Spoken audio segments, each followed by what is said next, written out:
দেখো আগামীকাল বাজেটে মধ্যবিত্ত স্বস্তি পাবে কিনা আমরা এখনো জানি না, কিন্তু মধ্যবিত্তের অস্বস্তি বেড়েই চলেছে। যেমন ধরো প্রত্যেক দিন যেটা লাগে আলু, সেই আলুর দাম বেড়েছিল, আরও বাড়ার আশঙ্কা দেখা যাচ্ছে। তার কারণ ধর্মঘট, আলু ব্যবসায়ীদের ধর্মঘটের জের এবং বাঁকুড়ার হিমঘর থেকে আলু বের হওয়া কার্যত স্তব্ধ।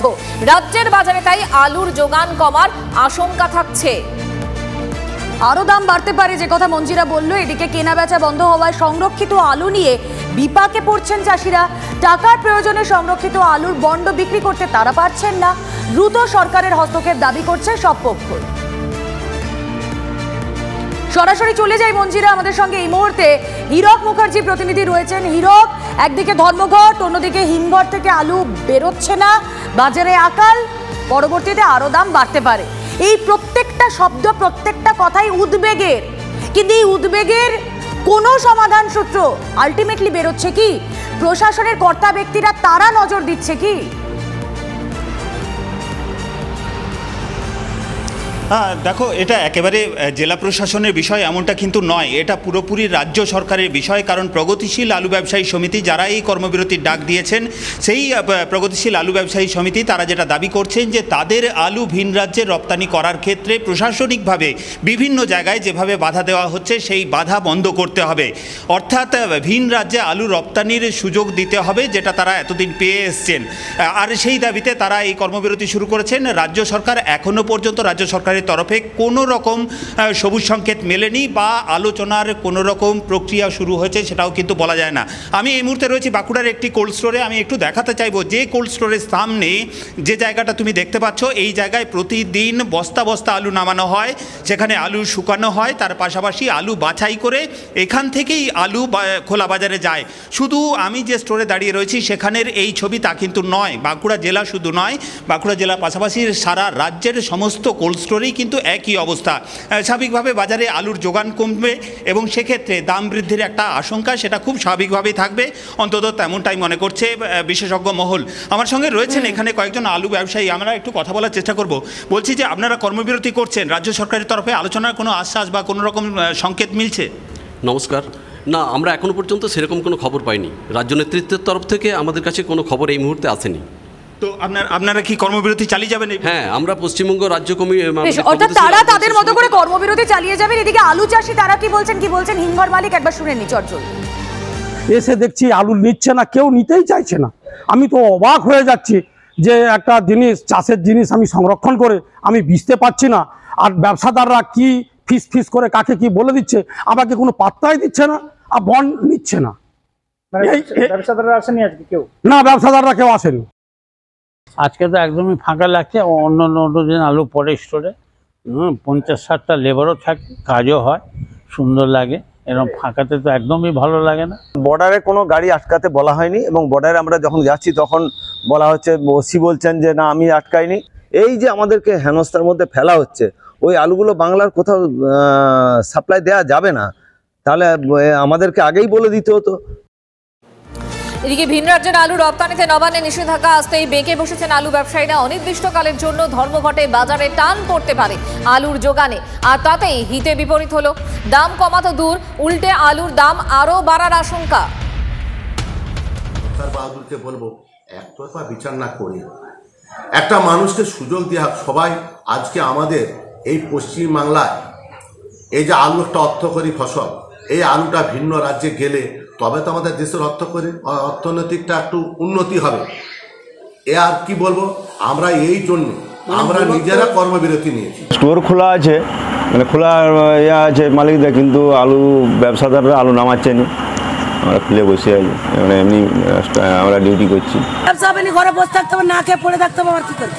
তোর না খুললে ব্যবসা বন্ধ, খাওয়া বন্ধ, পেটে হাত দিয়ে পড়ে থাকতে হবে।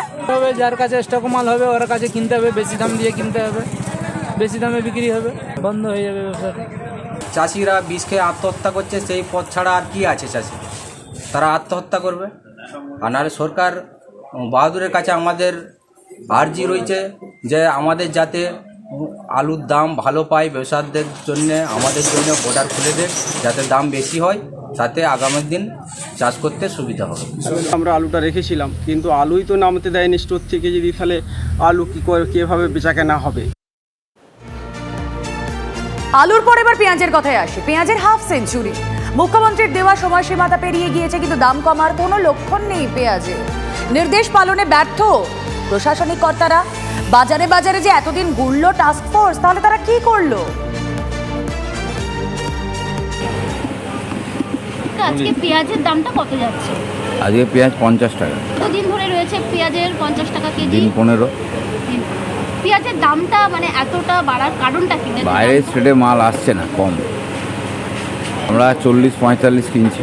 এই দামটা কবে কমবে কিছু বুঝতে পারছেন? না, এখন কোনো সম্ভাবনা নেই। পেঁয়াজের দাম কত যাচ্ছে? 50-45। এই পেঁয়াজের দামটা কমবে কি মনে করছেন? নিশ্চয়ই ওখানে আড়তে কমলে আমাদের এখানে কমে যাবে। বাইরে থেকে মাল কম আসছে, মহারাষ্ট্র, নাসিক। কদিন এখন বাজার পরব টরব আছে, বাজার ছুটি আছে, এটা মিটে গেলে নিশ্চয়ই বাজার এলে যখন যেরকম হবে তখন বেরিয়ে সুবিধা তো হবেই। আম মানুষের সমস্যা তো এমনি সমস্যা আম মানুষেই আছে। সে তো অসুবিধা হচ্ছে, কিছু করার নেই তো। এখন আগে যেটা বেশি নিতাম এখন কম নিতে হচ্ছে। ও নির্দেশ দিয়েছেন কিন্তু তাতে কিছু কমেনি আমার তো মনে হচ্ছে। আমরা রোজ বাজারে আসি তো, কমেনি কিছু। পেঁয়াজের ঝাঁজে চোখে জল আসছে সাধারণ ক্রেতাদের। গত 15 দিন ধরেই বাজারে পেঁয়াজ 50 টাকা কেজি দরে বিক্রি হচ্ছে। সেই পেঁয়াজের দাম কোনোভাবেই কমছে না। মুখ্যমন্ত্রীর নির্দেশে বাজারগুলোতে টাস্কফোর্সের প্রতিনিধিরা তারা এসেছিলেন, তারা ব্যবসায়ীদের সাথে কথা বলেছেন, কিন্তু কোনো ফল হয়নি। বাজারে কিন্তু সেই 50 টাকা কেজি দরেই পেঁয়াজ বিক্রি হচ্ছে। বিক্রেতারা অর্থাৎ খুচরো বাজারে বিক্রেতারা তারা বলছেন যে তারা কি করবেন, আড়তদারের কাছ থেকে তাদেরকে বেশি দামে পেঁয়াজ আনতে হচ্ছে।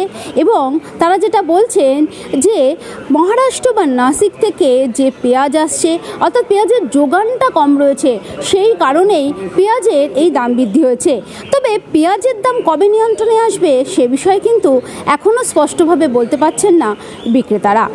ক্যামেরায় মিনময় চক্রবর্তীর সঙ্গে সোমা দাস, TV9 বাংলা, কলকাতা।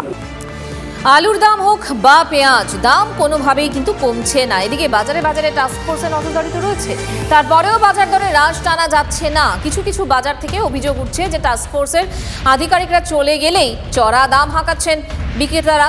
আর প্রশাসনের তদারকিতে গাড়িতে সবজি বিক্রির ব্যবস্থা, কিন্তু তাতে মধ্যবিত্তের কোনো সুরাহা আদৌ হবে কি, প্রশ্নটা থেকেই যাচ্ছে। ফল তো কিছুই হচ্ছে না, দাম তো প্রচুর বেড়েই যাচ্ছে দিনের দিন। এখনও তো কোনো কাজে লাগেনি, প্রচুর সব সবজির দাম তো প্রচুর, আলুর দামও প্রচুর, যা জিনিস তাতে হাত দেওয়া আগুনের দাম। যখন চলে যাচ্ছে আবার যে কেসেই, আমি তো কোনো এফেক্ট দেখতে পাচ্ছি এমন তো কোনো মনে হচ্ছে না। কি মনে হচ্ছে? একই রকমেরই তো মনে হচ্ছে। ট্রান্সপোর্টের লোক ঘোরাতে লাভ হচ্ছে? লাভ হচ্ছে কিনা এখন তো আমি তো সেটা কোনো কিছু বুঝতে পারছি না যে লাভ হচ্ছে। কমছে আবার বাড়ছে, কমছে বাড়ছে, ওয়েদারের উপর সব কিছু নির্ভর করে। ওয়েদার খারাপ হলে দাম বেড়ে যাচ্ছে। এখনো সেরকমভাবে কমের দিকে কিছু যায়নি। আমরা বলছি কমেছে কমেছে, আমি তো টের পাচ্ছি না কিছু। এরা বেশি দামে কিনছে, বেশি দামে বিক্রি করছে। আমাদের 40 কিনে 50 বিক্রি, পরিষ্কার কথা, এর মধ্যে কোনো ভুল নেই। আর লঙ্কাতে 20 টাকা কিলো লাভ করি। যদি বলেন কেন, 50 গ্রামে 100 গ্রাম বেচতে হয়, আর শশা এদিক ওদিক যা হয় 10 টাকা কিলো লাভ রাখি। এরা আমাদের বাজারে যারা আসছে তারা তো খুচরো ব্যবসাদার, এরা যারা হোলসেলারের কাছ থেকে নিয়ে এসছে সেই জায়গাটাকে একটু শক্ত হাতে ধরতে পারলে বাজারটা অটোমেটিক নিয়ন্ত্রণে চলে আসবে। হৃদয়পুর বাজার সবথেকে ঊর্ধ্বমুখী বাজার এমনটা প্রচলিত হয়ে গেছে এবং টাস্কফোর্সের কাছে, প্রশাসনের কাছে বারবার এই অভিযোগ গেছে। সে কারণে গত এক সপ্তাহে 3 থেকে 4 বার প্রশাসনের কর্মীরা আসেন, আধিকারিকরা আসেন, তারা দেখেন এই বাজারে যাতে দাম নিয়ন্ত্রণে থাকে। কিন্তু সাধারণ ক্রেতাদের যে অভিজ্ঞতা তা হচ্ছে বারবার যখন আসছেন সেই সময়ে জিনিসের দাম কমছে, কিন্তু যখনই তারা চলে যাচ্ছেন তখন কিন্তু আবার দাম বেড়ে যাচ্ছে, এমন অভিযোগ রয়েছে। যেমন এক আটি শাক 5 টাকা যখন টাস্কফোর্সের কর্মীরা ঘুরছেন, যখনই তারা চলে যাচ্ছেন সেই এক আটি শাক 10 টাকা হয়ে যাচ্ছে। এরকম ভাবে বিভিন্ন জিনিসের দাম টাস্কফোর্সের কর্মীরা চলে গেলে দাম বেড়ে যাচ্ছে। একই সঙ্গে সরকারি তরফে, সরকারি উদ্যোগে বেশ কিছু জিনিসপত্র বাজারে বিক্রি করা হচ্ছে, কিন্তু সেই বাজার কতদিন থাকবে সে নিয়েও কিন্তু প্রশ্ন রয়েছে। সুতরাং সাধারণ মানুষের যে সমস্যা, জিনিস কেনার ক্ষেত্রে ঊর্ধ্বমুখী দাম, তা রয়েই যাচ্ছে। TV9 বাংলার জন্য সুকান্ত মন্ডলের সঙ্গে দীপঙ্কর দাসের রিপোর্ট, উত্তর 24 পরগনা।